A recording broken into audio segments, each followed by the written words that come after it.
¡Ostras! Parece que van a cargar. ¡Maldición! Esa gente oye un tiro y enseguida nos asaltan a machetazo. ¡Al machete!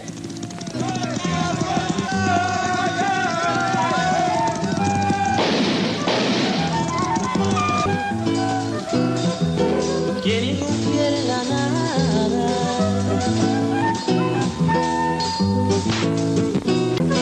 pronto se pudo saber.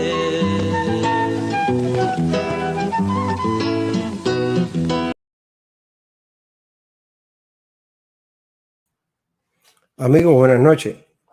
Un poco tarde para hacer esta directa, tuve algunos inconvenientes, pero hace tiempo que estaba pensando en hacer este pequeño programa. Quería conversar sobre realmente los problemas sobre la situación del ejército español y el uniforme que usaban, el armamento que usaban, cómo los mambises hacían estas cargas al machete y de la propaganda que se ha hecho a nosotros desde niños sobre la carga al machete y realmente sobredimensionando la realidad del machete contra el armamento, contra el fusil. También quería hablar sobre el uniforme español. Muchas personas utilizan la palabra rayadillo para ofender ahora en la internet o en YouTube o en Facebook. Es una manera de ofensa. Muchas personas a veces no conocen qué significa la palabra rayadillo.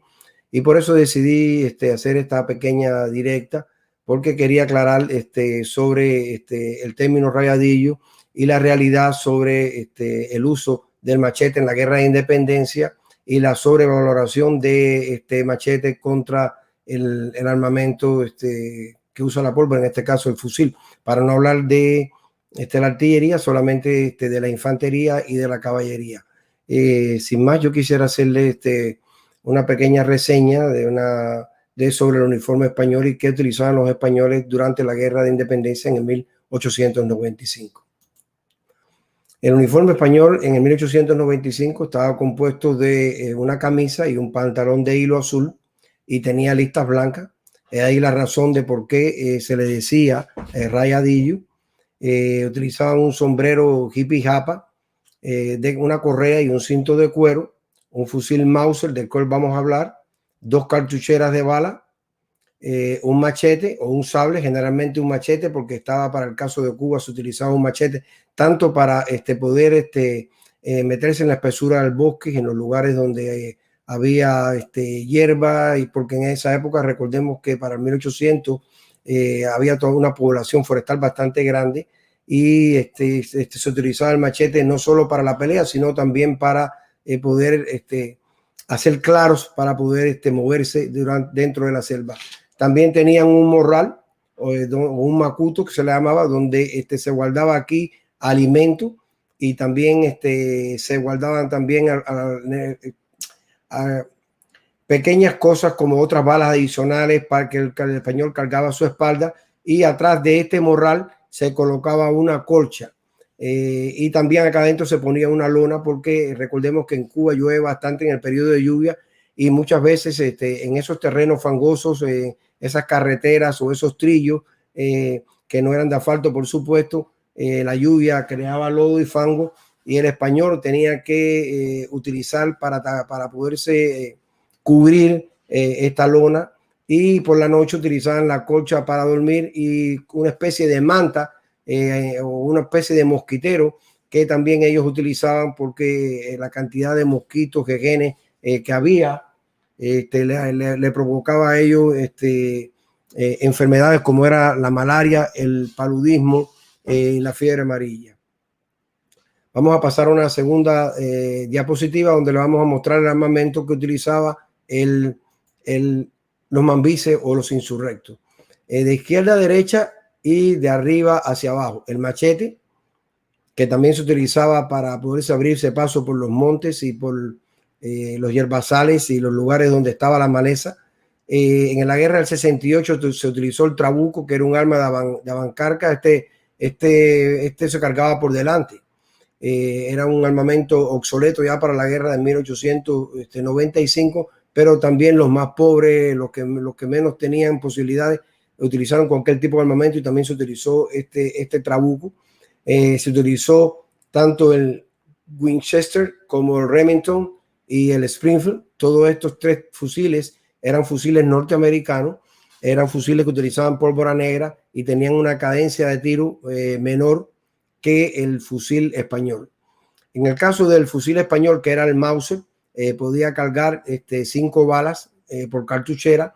Este fusil podía disparar 20 tiros en un minuto y además de ello las balas eran de 7 milímetros por 57 milímetros. Eran unas balas muy poderosas de acero níquel. Este fusil podía disparar a cerca de 1,5 kilómetros y era el fusil más moderno que existía en esa época. Vamos ahora a ver otra diapositiva. Aquí se ve al soldado típico español con su uniforme azul y blanco, con las rayas blancas, por cual se le llamaba rayadillo. Tanto la caballería como la infantería utilizaban este uniforme, y la escarapela aquí, que era roja y que podía ser azul, depende de si eran de algún tipo de otro tipo de brigada. Estas eran las formas que ellos utilizaban para el tiro. Generalmente formaban cuadros o formaban filas. En este caso solamente se ven 3 de ellos, y era la manera que ellos podían luchar para poderse defender de las cargas al machete o de la caballería, porque realmente el ejército español se movía a pie. La caballería que poseía el ejército español en Cuba no era mucha, por dificultades que ellos tenían. La mayoría de los caballos los poseían increíblemente los insurrectos o los mambises, que aquí lo vemos. La forma en que se movían los españoles era delante y una avanzada que realmente cubría los flancos, ambos flancos, adelante y atrás. Después de la avanzada, estos que iban en la avanzada iban a pie, tenían una movilidad podían moverse fácilmente para poder enfrentar cualquier ataque por sorpresa o una emboscada. Después de esta avanzada que cubría tanto los flancos izquierdo y derecho como adelante como atrás, también entonces iba lo que era la artillería. La artillería generalmente era cubierta también en el medio por 2 batallones de infantería. Detrás de la batería de la artillería iba lo que era el Estado Mayor, en este caso el general, el coronel, quien estuviera con un grupo también un batallón de soldados. Detrás de ellos iba la retaguardia, y que los cubrían, que eran generalmente las mismas personas que cubrían la avanzada y ambos flancos. Esta manera de pelear la aprendieron los españoles después de haber perdido varias batallas, haber sido atacados a machetazos. Ellos, las piezas de artillería era muy difícil moverlas por los terrenos fangosos y por las condiciones de los terrenos de Cuba, que sabemos perfectamente que en la época de lluvia no solo tienen lodo, sino que tienen baches y son irregulares. Entonces el movimiento de ellos era lento. Esta es la razón por qué muchas veces también los españoles, cuando podían incluso vencer en un ataque, no podían perseguir a los insurrectos, porque los insurrectos generalmente andaban a caballo. Muchas veces se apeaban del caballo, se posicionaban en lugares adecuados, realizaban el ataque a los españoles, y cuando realizaban este ataque a los españoles, si el ataque era desfavorable, se montaban en los caballos y huían. Era la táctica de muerde y huye. Y si el ataque era favorable, según se desarrollara, ellos podían nuevamente utilizar la caballería, se movían a montar o hacían una carga machete. Generalmente la carga machete se hacía cuando había ventaja, en el caso de que los insurrectos superaban en números de personas a los españoles. Muchas veces el machete se utilizaba en ataques a fortines, en ataques por sorpresa a pequeños grupos de exploradores españoles, o ataques a pequeñas ciudades que ellos normalmente por la noche atacaban allí para poderse apoderar de alimentos, a poderse obtener de ellos también ropa, avituallamiento. Algunas ciudades, generalmente las ciudades grandes y más pequeñas, también estaban en manos de los españoles, defendidas por fortines. Las ciudades grandes tenían mayor número de soldados, las ciudades pequeñas no tenían esa cantidad de soldados y fácilmente eran presa de los insurrectos o mambises. Recordemos que para 1898 había en Cuba cerca de 200,000 soldados del ejército español, tanto soldados como oficiales, y de las diferentes armas, y también habían cerca de unos 40.000 a 60.000 voluntarios del país que se unieron a los españoles. Pero en este caso Martínez Campos, antes de que llegara Valeriano Weyler y después Ramón Blanco, Martínez Campos trató de proteger la industria azucarera, trató de proteger los cultivos y disgregó al ejército español, lo cual le trajo la desventaja de que fue fácil presa de los insurrectos cuando estaban en pequeñas agrupaciones custodiando los ingenios o los cafetales, los cañaverales. Esta otra fotografía muestra una pintura de los mambises cuando hacían una carga, las formas que ellos utilizaban la caballería, que aquí se ve. El tipo de machete era un machete largo de un solo filo. Estos machetes se podían forjar en Cuba, se importaban las hojas, y los insurrectos o mambises tenían diferentes campamentos donde eran fuerzas productivas que sembraban para alimentarlos. También forjaban los machetes, limpiaban las armas y servían de avituallamiento para abastecer hasta las fuerzas insurrectas. En la foto de la derecha es una formación de cuadro, en este caso es en fila, pero en cuadro, porque los espacios limitados, cuando ellos no podían hacer lo que llamamos un cuadro geométrico, utilizaban esta forma escalonada, que es la forma que ellos le llaman de cuadro, aunque aquí está realmente en dos filas, para poder disparar en salvas. El oficial español daba una orden, el Mauser podía disparar cerca de 20 disparos por minuto. Dense en cuenta que unos cerca de 500 soldados españoles que fueran parte de un batallón podían disparar cerca de 1000 balas. Esto es necesario entenderlo, porque esto es una realidad de por qué muchas veces las cargas a machete no resultaban, porque a largas distancias este rifle disparaba cerca de 1,5 kilómetros, cerca de 1000 balas, que dispararan cerca de 500 españoles a 20 balas por minuto y en cargadores de 5. En la forma en que ellos hacían los disparos en salva, eran una gran cantidad de municiones que al mismo tiempo iban hacia los insurrectos, y muchas veces la caballería no podía enfrentar, o muchos caballos morían, muchas personas morían, tenían que dispersarse. Por eso es esta razón de que el armamento del machete se utilizó generalmente para rematar, para ataques sorpresa, o cuando el combate era cuerpo a cuerpo, y cuando también el número de españoles era menor comparado con los insurrectos eran mayor que los españoles. Esta nota que voy a poner aquí son las principales cargas mambisas. Vemos que en el año 1895, en Dos Ríos, donde murió prácticamente José Martí, una columna española rechazó hasta 11 cargas al machete por parte de 500 jinetes al mando de Máximo Gómez. En este caso los españoles eran cerca de 800. Ellos habían ido a proteger un convoy para llevar municiones y armamentos de un lugar a otro, y se enteraron de la presencia de los insurrectos, y Máximo Gómez decidió atacarlo. Ahí muere Martí, e incluso no pueden recuperar el cadáver de Martí porque las cargas al machete que ellos hicieron no fueron fructíferas. En el año 1895 también hay un ataque sufrido por los 80 guerrilleros españoles entre Manzanillo y Yara. Estos fueron víctimas de una emboscada en la que murieron 20 españoles y otros 15 resultaron heridos. Luego el combate mayor, la batalla mayor donde se usó la carga machete, fue la batalla de Mal Tiempo, en diciembre de 12 de 1895, donde de 1.500 soldados españoles había una avanzada de 300 soldados, las cuales fueron atacadas por Gómez Maceo, y con una carga machete de cerca de 3.000 soldados de insurrectos, y mambises, provocaron cerca de 200 bajas, muertos y heridos. Las 200 bajas es la cifra que daba Maceo. Sin embargo, los datos españoles y cifras que se han ajustado posteriormente indican que en realidad fueron 65 muertos y 40 heridos, por 6 muertos y 46 heridos de los insurrectos. Luego se produce un ataque por sorpresa en Santa Clara. Esto fue en febrero de 1897, donde una pequeña columna de 90 efectivos acabó con 64 de los 90 españoles que estaban en esa columna. los insurrectos lograron utilizar de una forma efectiva la carga machete.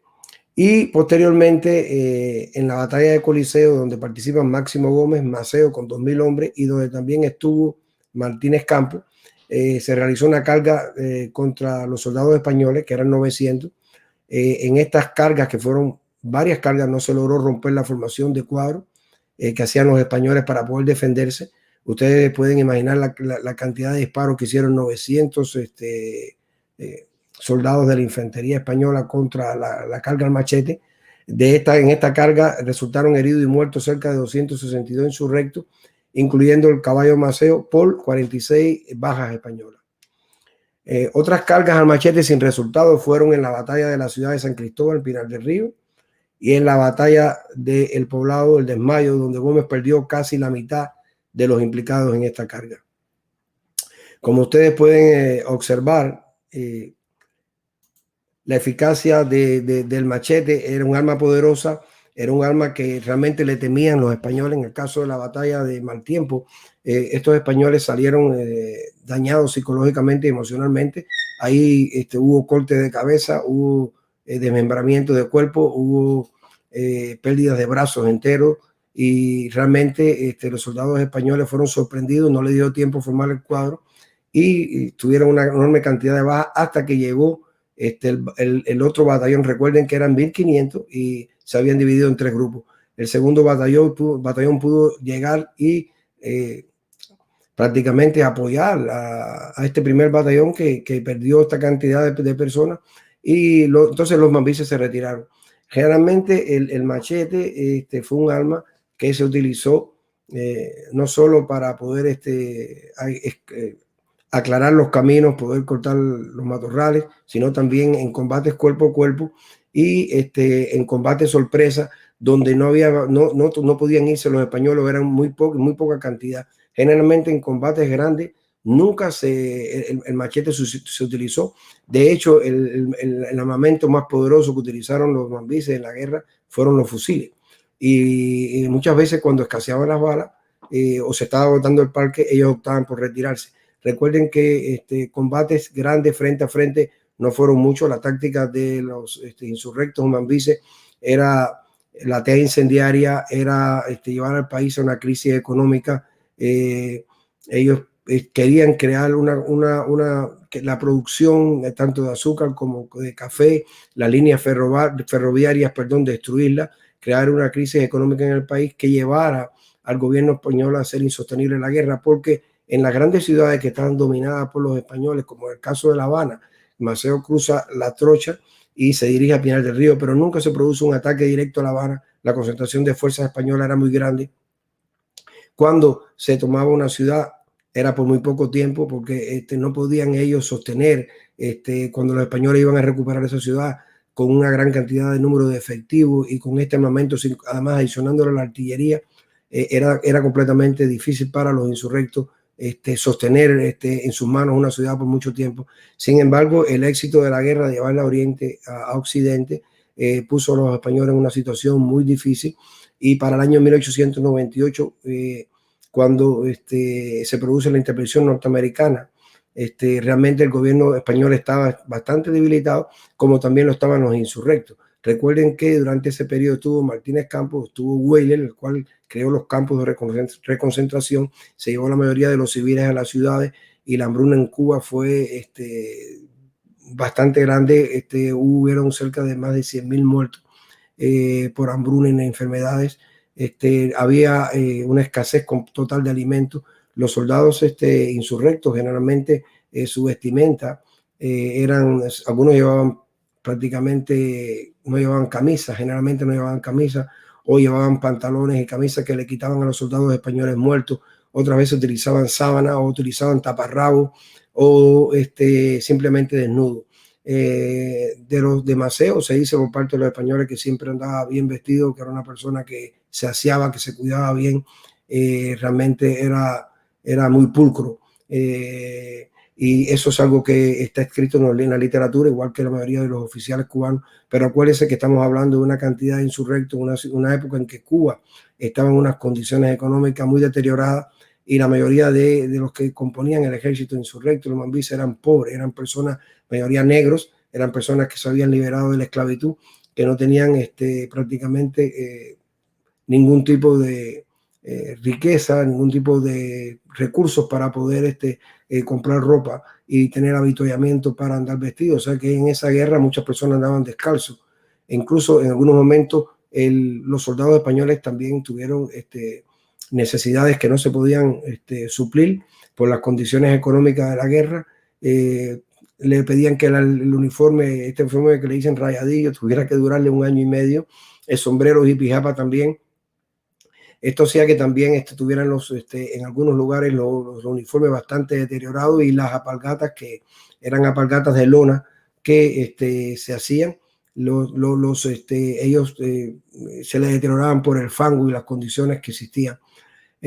Prácticamente la palabra rayadillo viene del uniforme español, no la palabra que utilizan muchas personas aquí tratando de ofender al cubano que está en contra de la dictadura que ahí existe hoy en día en Cuba, o que hace observaciones en contra del gobierno cubano o que lo critica.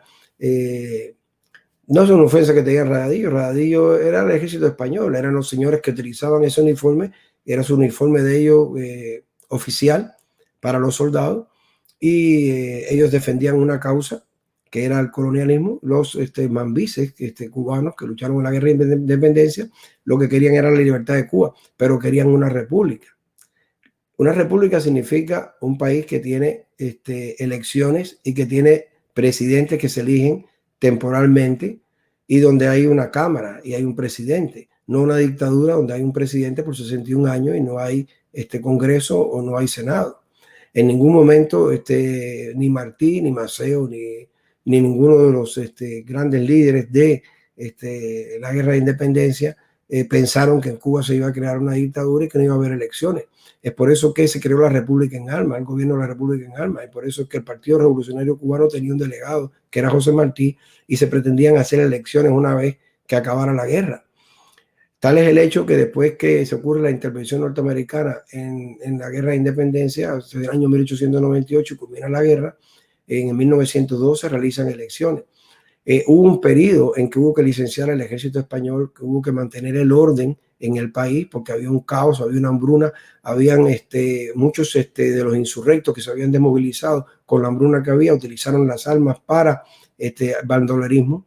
El ejército mambí o los insurrectos no estaban en condiciones de asumir la presidencia del país. El país tenía que crear la infraestructura necesaria y licenciar al ejército español y crear las bases necesarias para un nuevo ejército, organizar el país, planear el país, y entonces poder realmente hacer elecciones. Lo que ocurrió después, los intereses norteamericanos, no lo vamos a analizar aquí. Aquí estamos hablando de el uniforme español, el mal uso de aquellos que pretenden ofender del uniforme español, que realmente es el rayadillo y no ser un traidor, es el uniforme de los españoles. Y por otro lado, el que se quiera sentir traidor es aquel que no ha cumplido con los principios del Partido Revolucionario Cubano que creó Martí, tampoco ha creado con los principios de la guerra de independencia, que era liberar a Cuba y, si es posible, también cooperar con la liberación de Puerto Rico y crear una república independiente donde hubieran elecciones libres y donde las personas se pudieran postular a un gobierno regular, un gobierno demócrata, donde se respetaran la Constitución y donde hubieran elecciones frecuentes, no una dictadura. O sea, si acabamos de hablar de traidor, tenemos que hablar de quién realmente ha traicionado a quién y quién ha traicionado a Martí.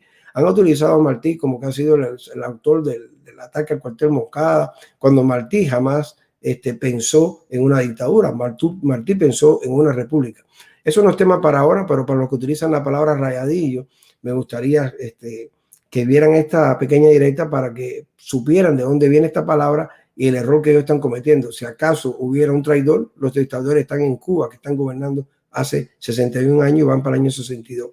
De otro lado, queda, si bien el machete fue un arma poderosa y un arma temida, porque un golpe, una herida por machete o una mutilación por machete realmente es algo difícil de observar y algo doloroso y algo difícil de curar. Realmente el que ve un corte de machete o que alguien pierde un miembro es algo muy a la vista, impacta a la persona.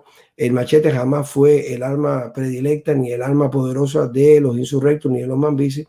Y esto es bueno aclararlo porque a nosotros, con el Pidio Valdés y este mito de las aventuras cubanas y de algunas películas, han dejado de reconocer que el arma fundamental fue el rifle, y estos rifles provenían de los Estados Unidos, ya fuera un modelo u otro, y las municiones también venían de los Estados Unidos. Tal es el hecho de que en las expediciones que se organizaron desde los Estados Unidos para abastecer a los insurrectos y a los cubanos de armamento, cuando estos llegaban y eran recibidos por Gómez o Maceo o José Maceo, había algarabía porque contaban con parques necesarios para hacer operaciones grandes. Cuando escaseaban estas municiones, se hacía difícil hacer operaciones porque realmente enfrentar al ejército español, el cual estaba completamente abastecido de municiones y también con una artillería que podía hacer daño, más la pequeña caballería que tenían, realmente no era, no podía los insurrectos hacer una guerra tipo regular contra ellos.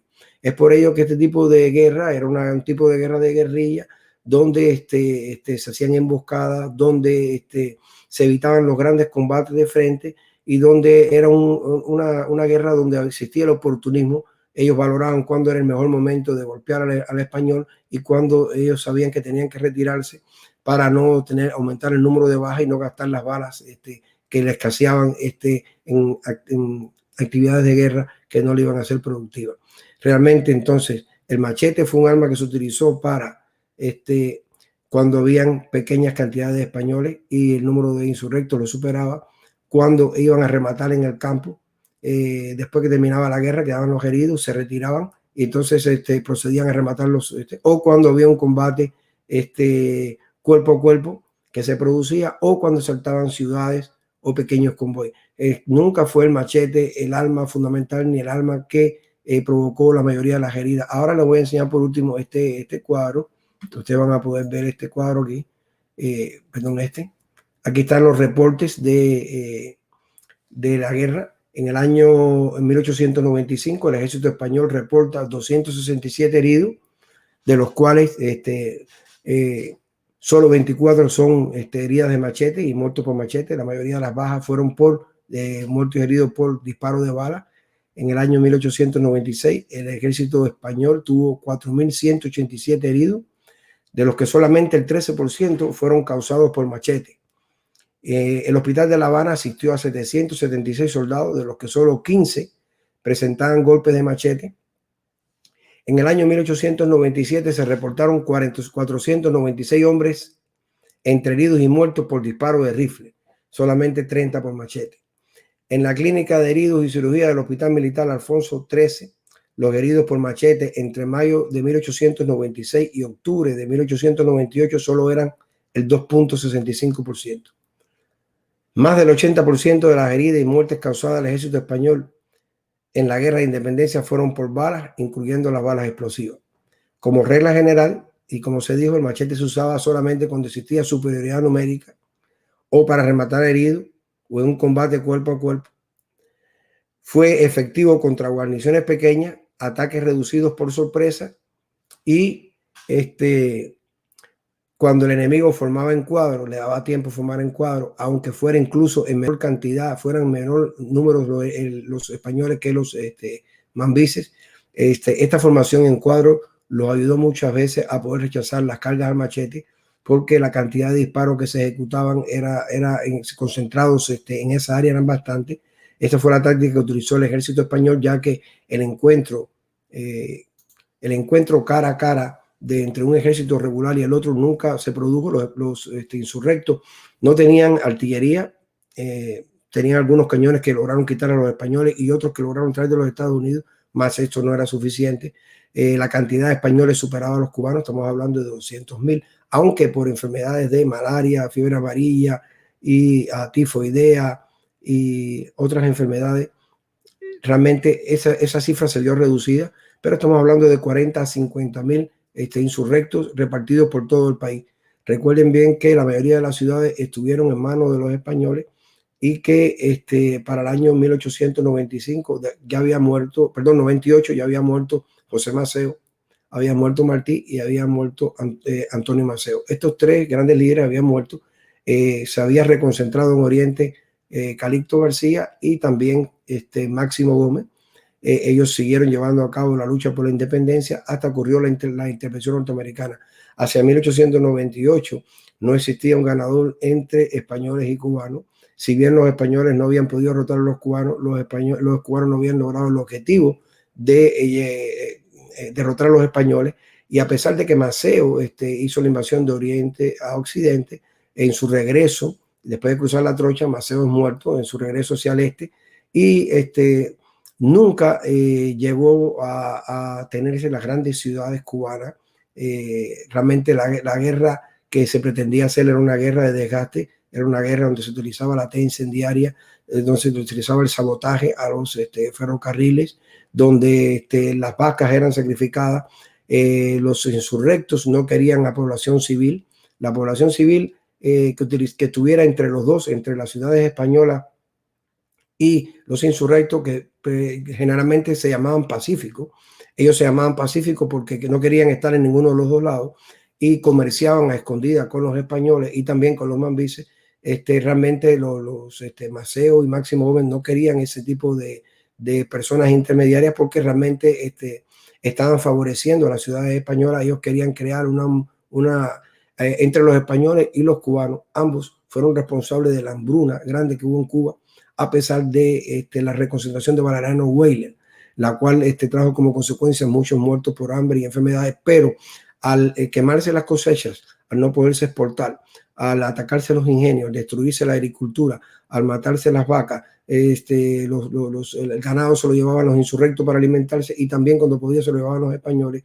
La caballería la estaba principalmente en manos de los insurrectos y cuando estaban en manos de españoles que no podían recuperarla, la mataban. En Cuba había unas condiciones de salud y de hambruna muy grandes y hacia 1898 los mambizos insurrectos estaban concentrados entonces de nuevo hacia el oriente cuando se produce la intervención norteamericana.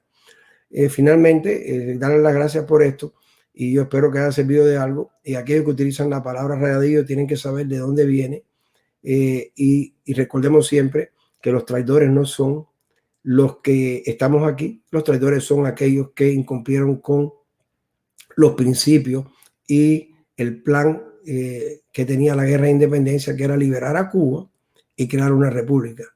En Cuba, realmente hoy en día no hay una república, hay una dictadura de 61 años que va para el año 62. Eso no era lo que quería Maceo, eso no era lo que quería Gómez, eso no era lo que quería Calixto García y eso no era lo que quería José Martí. Muchas gracias a todos y buenas noches.